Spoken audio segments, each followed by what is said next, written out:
Bonjour, aujourd'hui j'aimerais vous parler du transport de fret maritime international depuis quelques années et des conséquences qu'il a eues sur la situation de l'industrie en général et de l'industrie européenne en particulier. Alors, c'est un sujet qui est important pour l'industrie parce que le fret maritime représente 80% des échanges du commerce international et c'est tout ce qui se situe en amont de la chaîne logistique de nos industries. Sur ce graphique, vous voyez l'évolution impressionnante, puisqu'il s'agit d'un quintuplement du prix moyen spot de fret maritime dans le monde à partir du milieu de l'année 2020. Donc évidemment, tout ceci est lié en bonne partie, mais pas que, au Covid. Vous voyez une envolée assez impressionnante de ce prix du fret maritime. Avant la crise du Covid, le prix du transport d'un conteneur représentait environ 3% de la marchandise en moyenne qui était contenue dans le conteneur. Au pire de la crise du fret maritime international en 2021, eh bien, le transport du conteneur représentait 19% de la valeur de la marchandise qu'il y avait à l'intérieur du conteneur. Si vous regardez d'un peu plus près l'évolution des prix sur différentes routes de fret maritime international, ce graphique vous montre en bleu les évolutions des prix spot et à terme contractuels du prix du fret entre l'Extrême-Orient, essentiellement Shanghai et Singapour, et les États-Unis, essentiellement Long Beach à Los Angeles. Et vous voyez que cette évolution est plus modérée que les courbes vertes qui, elles, reflètent l'évolution du prix du fret maritime à destination de l'Europe ou en provenance de l'Europe. Donc, on a eu une forte hausse du prix du fret maritime, et elle a été essentiellement concentrée en Europe. Et ça, c'est quelque chose qu'il va falloir qu'on puisse expliquer. Au-delà des évolutions de prix, il y a aussi les questions de délai. En février 2022, un tiers des porte-conteneurs arrivaient à l'heure, c'est-à-dire le jour prévu, alors qu'en moyenne, dans les années 2010, 3/4 des porte-conteneurs arrivaient à l'heure. Le retard moyen était d'environ 7 jours en décembre 2021. Ce qu'on a observé aussi, pour des raisons sur lesquelles je ne vais pas trop m'étendre, c'est que depuis 2019, la vitesse des porte-conteneurs sur les océans a diminué. Ça, c'est une façon pour les entreprises de transport maritime international de préserver leurs marges, mais évidemment, ça se fait au détriment des industries qui, elles, fonctionnent en juste à temps et qui voient leurs marchandises arriver avec retard. On a eu des phénomènes très importants de congestion des ports, notamment en Chine et aux États-Unis. C'est lié évidemment aux interruptions de fonctionnement liées au Covid. Et ces phénomènes de congestion de ports étaient beaucoup plus limités en Europe. Donc vous voyez, le problème, c'est qu'en Europe, nos ports n'étaient pas congestionnés, mais pourtant, on a payé beaucoup plus cher le transport de fret maritime international durant cette période. Il va falloir l'expliquer. Alors un élément d'explication, c'est ce qu'on appelle la perte de connectivité directe. Une ligne directe en fret maritime international, ça désigne en fait une liaison maritime qui relie deux pays qui peuvent être atteints sans transbordement par porte-conteneur dans un autre pays. C'est-à-dire, votre conteneur, il va d'un pays à un autre sans changer de porte-conteneur, de bateau. C'est ça qu'on appelle une ligne directe. Alors en fait, ce qu'on peut observer, c'est qu'en Europe, il y a eu une baisse de la connectivité directe, essentiellement en France et en Italie, qui s'explique par le fait que les entreprises de transport maritime international ont mis plus de conteneurs sur les lignes transpacifiques entre essentiellement la Chine et les États-Unis et n'ont pas augmenté le nombre de conteneurs des liaisons qui allaient vers l'Europe, voire même elles ont ralenti le transit des conteneurs puisqu'elles ont diminué la connectivité directe des ports européens. Ce qui veut dire que là aussi, on a eu à la fois plus de délais et puis une relative raréfaction du conteneur à destination de l'Europe qui explique la hausse des prix. Alors on en a eu une expression très claire à l'été 2020, au sortir du premier confinement Covid. En juin 2020, la demande dans le monde augmente partout, alors d'ailleurs très sensiblement aux États-Unis, puisque la demande aux États-Unis est redevenue supérieure à ce qu'elle était avant le Covid, elle a fait plus que rebondir.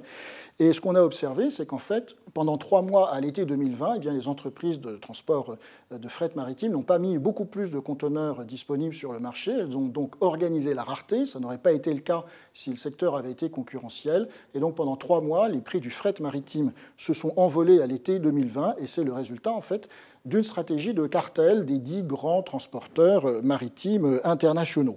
Et c'est une situation qui devrait, selon le Forum international des transports, se poursuivre dans les années qui viennent et qui en fait existait déjà avant le Covid. Ce graphique vous montre les conséquences financières de cette tactique des entreprises de fret maritime international. C'est que leurs profits, leur excédent brut d'exploitation se sont considérablement envolés, comme vous pouvez le voir sur ce graphique qui vous montre leurs profits depuis une dizaine d'années.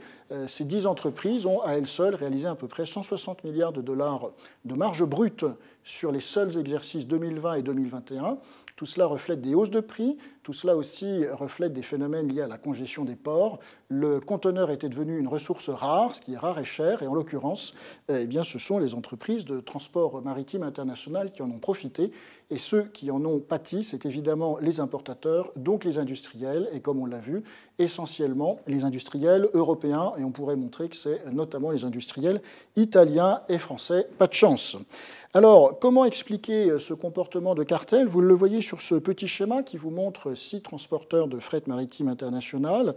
Ceux qui sont dans des petites ellipses jaunes, ce sont des opérateurs qui exploitent un ensemble de lignes en commun. C'est-à-dire qu'ils ont une gestion commune du montant des conteneurs qu'ils mettent sur ces lignes internationales à travers les océans. Et puis, les lignes rouges sont d'autant plus épaisses que le nombre de lignes exploitées en commun est élevé entre ces différents opérateurs. Donc là, vous avez vraiment une structure de cartel. Comment se fait-il qu'on en soit arrivé là? Eh bien, c'est le résultat pas forcément très voulu de réglementations américaines et européennes qui ont été prises dans le courant des années 2000, où, en fait, les régulateurs ont essayé de casser l'organisation cartélisée des prix qui avait lieu à l'époque dans le transport maritime international et leur ont dit qu'on va vous interdire de vous entendre sur les prix, il va y avoir une concurrence sur les prix pour faire baisser le prix du fret maritime international. Et puis les pouvoirs publics avaient admis que, dans certains cas, les opérateurs pourraient exploiter en commun un certain nombre de lignes transocéaniques.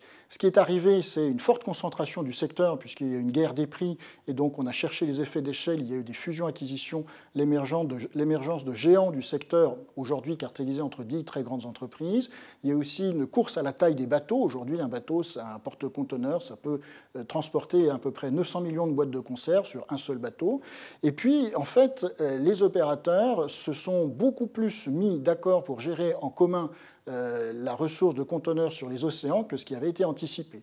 Et ce qu'ils ont fait pendant la crise du Covid, c'est mettre l'essentiel des conteneurs sur les lignes qui reliaient la Chine et les États-Unis, parce que c'est là que les États-Unis avaient une très forte demande, et en plus des ports congestionnés, donc les prix augmentaient, et ils ont finalement organisé la rareté du fret maritime à destination de l'Europe, et ça a encore plus renchéri le prix du conteneur à destination de ports européens comme Rotterdam ou Gênes. Alors, on voit bien ici qu'on a un problème réglementaire, il risque de devenir de plus en plus aigu, ce problème réglementaire, puisque avec tout cet argent gagné en 2020-2021, les entreprises de transport maritime international se lancent dans une stratégie d'intégration verticale, c'est-à-dire elles ont déjà cartélisé le transport maritime international, elles se mettent à racheter en fait des activités logistiques un peu en aval, par exemple du transport de conteneurs par barge fluviale ou d'autres opérateurs de la chaîne logistique. Eh bien, ces entreprises-là se sont lancées, grâce à leur liquidité financière considérable, dans des programmes d'achat pour continuer à en fait, s'intégrer en aval dans la chaîne logistique, ce qui pose encore d'autres problèmes encore plus forts potentiellement pour l'industrie. On le voit encore dans l'actualité récente de ce mois de mai 2023 avec le rachat par CMA-CGM, l'acteur français, de toutes les activités de Bolloré Logistics pour 5 milliards d'euros. Comme vous le voyez, les liquidités ne manquent pas. Alors, est-ce que les régulateurs ont pris conscience du problème? Oui et non. Il y a eu une loi, l'Ocean Shipping Reform Act aux États-Unis, qui a été votée l'année dernière, qui a élargi mais un peu timidement les pouvoirs du régulateur. En tout cas, c'est quand même un premier pas. Ils ont élargi les pouvoirs de la Commission fédérale maritime américaine. En Europe, on n'y est encore pas du tout, parce qu'en fait, il y a une dérogation au droit de la concurrence qui était accordée en Europe aux transporteurs maritimes internationaux pour l'organisation en consortium de certaines lignes.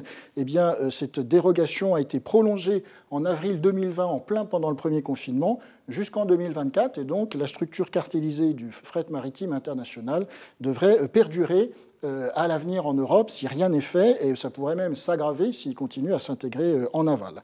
Donc, pour conclure, au final, en fait, cet épisode un peu malheureux de fret maritime a vu en 2020-2021 les industriels européens en général et italiens et français en particulier, d'une certaine façon, payer pour, l'envolée des biens de consommation et des importations de biens des États-Unis à partir de la Chine, 2, la congestion des ports américains, 3, le pouvoir de cartel des entreprises de fret maritime internationales. Et tout cela, évidemment, s'est compté en dizaines de milliards de dollars redistribués des industries européennes vers ces transporteurs maritimes internationaux. Et pour résoudre ce problème, en fait, la réponse, elle est d'ordre régulatoire. Il s'agirait de prendre des mesures qui limiteraient beaucoup les consortiums ou les ententes d'exploitation en commun de lignes maritimes internationales pour limiter ces comportements de cartel qui nuisent à la compétitivité de l'industrie européenne et française.